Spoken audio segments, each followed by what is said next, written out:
पिता परमात्मा कण कण में जर्रे जर्रे में रहने वाला, सारी सृष्टि को बनाने वाला, उसके लिए क्या असंभव हो सकता है जो सारी सृष्टि को बना के सैकड़े त्रिलोकियां, त्रिलोकी कहते हैं, यहां 3 तरह के जीव होते हैं, एक जो दिखते हैं, एक दिखते नहीं, और एक देवी देवता फरिश्ताओं के शरीर।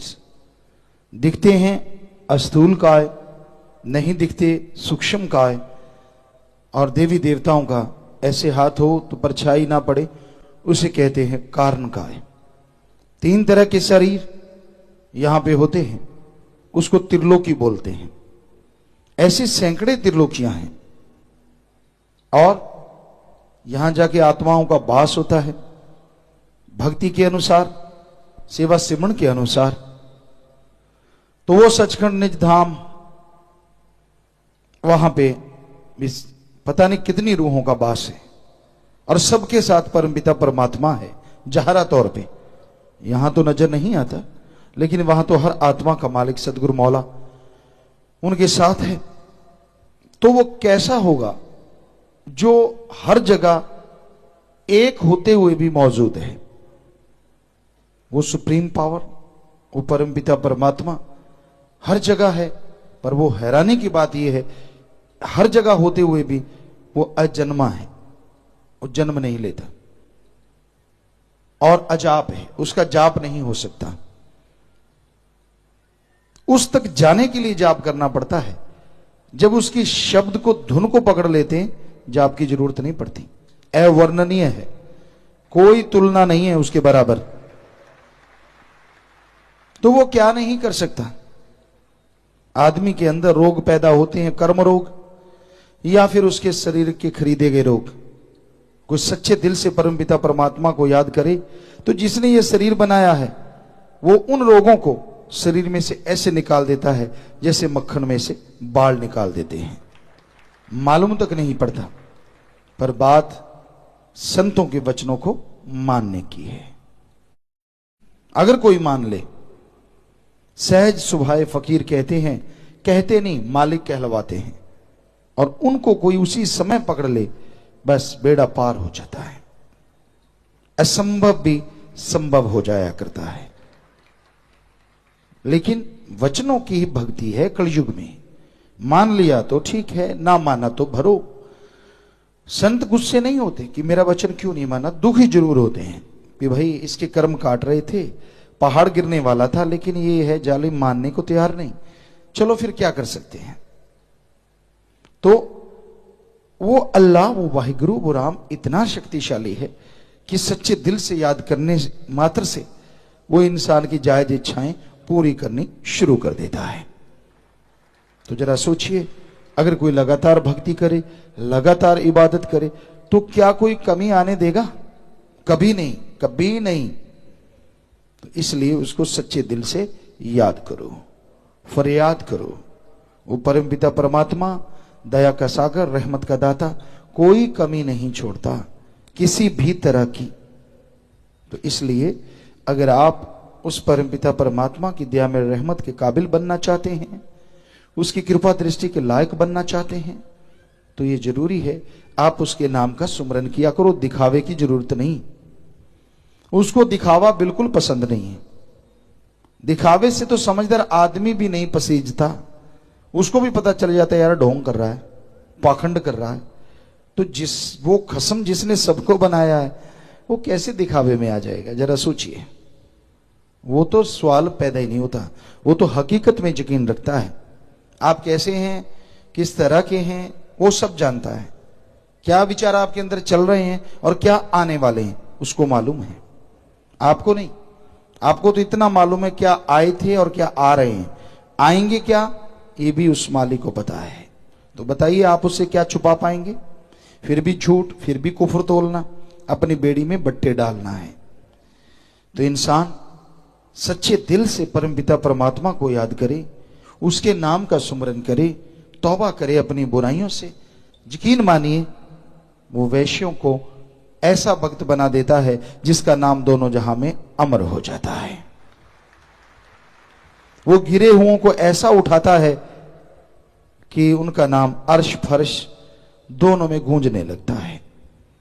इसलिए भाई उस मालिक का नाम जपा करो। जरूरी है नाम जपना। इसी एक बात को हम अरबों बार कह चुके हैं और कहते ही रहेंगे, क्योंकि आप मानेंगे तो भी कहना है ताकि आप मानते रहें, नहीं मानते तो कहना ही कहना है। नाम का सुमरन अति जरूरी है। सेवा करो तन मन धन से, लेकिन सुबह शाम सुमरन के भी पक्के बनो। काम धंधा करते हुए थोड़ा थोड़ा जाप, लेट के बैठ के, अरे हर्ज क्या है। आप गीत गुनगुनाते हैं, किसी की निंदा गुनगुनाते हैं, किसी की बुराइयां गुनगुनाते हैं, घर का कलह कलेश गुनगुनाते हैं, उनको छोड़ के राम नाम गुनगुना के देखो। बाकी गुनगुनाने की जरूरत ही नहीं पड़ेगी, क्योंकि टेंशन गम चिंता सब मिट जाएंगे। तो सुमरन अति जरूरी है। करना ना करना मर्जी आपकी, हम तो होका देने वाले चौकीदार हैं। जो गाइड है, टीचर, लेक्चरर, उसको तनख्वाह मिलती है, वो तनख्वाह की वजह से पढ़ाता है कि भाई मेरे चैप्टर ना रह जाएं। मैंने तो अपने चैप्टर, अपने जितने भी अध्याय हैं वो पूर्ण करवा दिए। आगे बच्चों के हाथ ऊपर है, वो फॉलो करते हैं कि नहीं, उन पे चलते हैं कि नहीं। पर रूहानी संत पीर फकीर तो मालिक की रहमत के काबिल बन चुके होते हैं, उनको उनका मालिक करवाता है, तो वो भी सारे चैप्टर जिंदगी के जीव को समझाते रहते हैं। और यही कहते कि मुख्य चैप्टर अगर आप पास कर लो तो बाकी सारों में आप जरूर अव्वल आओगे। और मुख्य चैप्टर बचनों पे रहो, सेवा सुमरन करो। तीन ही तो बातें हैं, अमल करके देख लो, 12-25 होगा, कमी नहीं रहेगी। अब ये छोटी छोटी बातें अगर इंसान नहीं मानता तो फिर अपने अपने कर्म हैं, उन्हें कोई नहीं टाल सकता। हमने अजमा अजमा के देखा है, कई केसेज हुए हमारे सदगुरु के साथ। बेपरवाह जी ने ख्याल दिया, एक सज्जन आए, शराब पीते थे, मत पी भाई, माफी ली। उनके परिवार वाले खास सेवादार आज भी हैं, तो उनको फिर कहा, फिर लेके आए, 3 बार हो गया, तीसरी बार लेके आए। ये बुद्र वाले की बात, तो उनसे कहा गया कि पीना पीना मत, वरना मौत आ सकती है। अब इससे बड़ी और क्या चीज हो सकती है। कभी कभार ही संतों से मालिक ऐसी बात कहलवाते हैं। तो वो कहता जी नहीं, डर गया, कुछ देर नहीं पी। जब पी 2 घूंट अंदर गई और आत्मा पार बोल गई। फिर एक और परिवार, वो भी पंजाब से आए, यहाँ पे 2-3 बार माफी ली, फिर से गलती। तो कहा कि भाई बाई चांस कोई, हम पहले सोचते नहीं, मालिक ने सतगुरु ने फिर कहलवाया कि अब पी ली तो मौत हो सकती है। उसने बहुत डरा, 6 महीने नहीं पी, यार दोस्तों ने जबरदस्ती की, फिर घूंट पी ली और पार। तो फिर रोने पछताने से क्या मिलता है, पहले वचन मानो। कई केसेज, ये तो हमने 2 उदाहरण दिए, ऐसे बहुत सारे केसेज होते हैं। क्योंकि फिर जब मन हावी हो जाता है ना, कौन सा गुरु, कौन सा पीर, भगवान भी आ जाए तो भी कहते हैं टिच करके जाओ, चल हट। क्योंकि मन ताकत ही ऐसी है, बड़े बड़ों को हिला के रख देती है, तो आदमी की तो बिसात ही क्या। तो कहने का मतलब, हम बार बार कहते सुमरन कर लो, भक्ति कर लो, इबादत कर लो, नाम जप लो। कहते ना, क्या है, संतों का तो काम ही है। देखो हमने कहा कि ये पूछा करो कि आज सुमरन किया कि नहीं, बहाना देखो मन ने निकाला।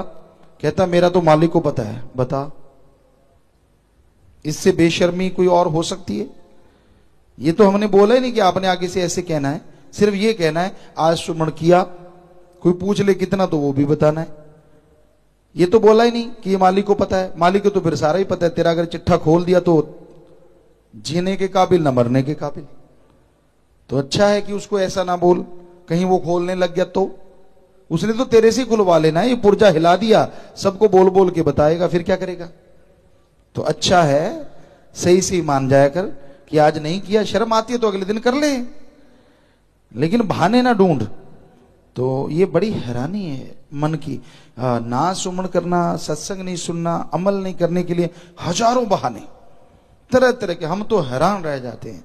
इतना शातिर बन जाता है आदमी जब मन हावी होता है। सुमन नहीं करना, भक्ति नहीं करनी, तो भाई सुमरन करो, सेवा करो, मालिक से मालिक को मांगते रहो, त्यागी बनो, घर गृहस्थी बनो, कहीं भी रहो, काम धंधा करो, खाली है, जैसे भी जिस भी स्थिति में आप रहते हैं, लेकिन मालिक का शुक्राना करते रहो। अरे डरो उससे, और किसी से ना डरो चाहे, पर उससे डरो, क्योंकि वो ऐसी सुप्रीम पावर है। वो राई को पहाड़ और पहाड़ को राई बनाते इतनी देर भी नहीं लगा था। इसलिए उससे तो कम से कम डर के रहो, उसकी तो भक्ति करो, उसकी तो इबादत करो।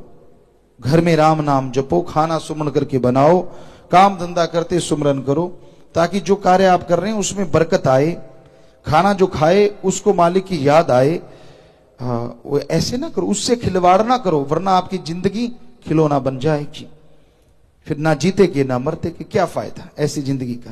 तो इसलिए मालिक से मालिक को मांगो, सुमरन करो, तौबा करो अपनी बुराइयों से, राम नाम जपते रहो, खुश रहो, यही मालिक से दुआ करते हैं। और मालिक सबको खुशियां दे, यही मालिक से अरदास करते हैं, प्रार्थना करते हैं।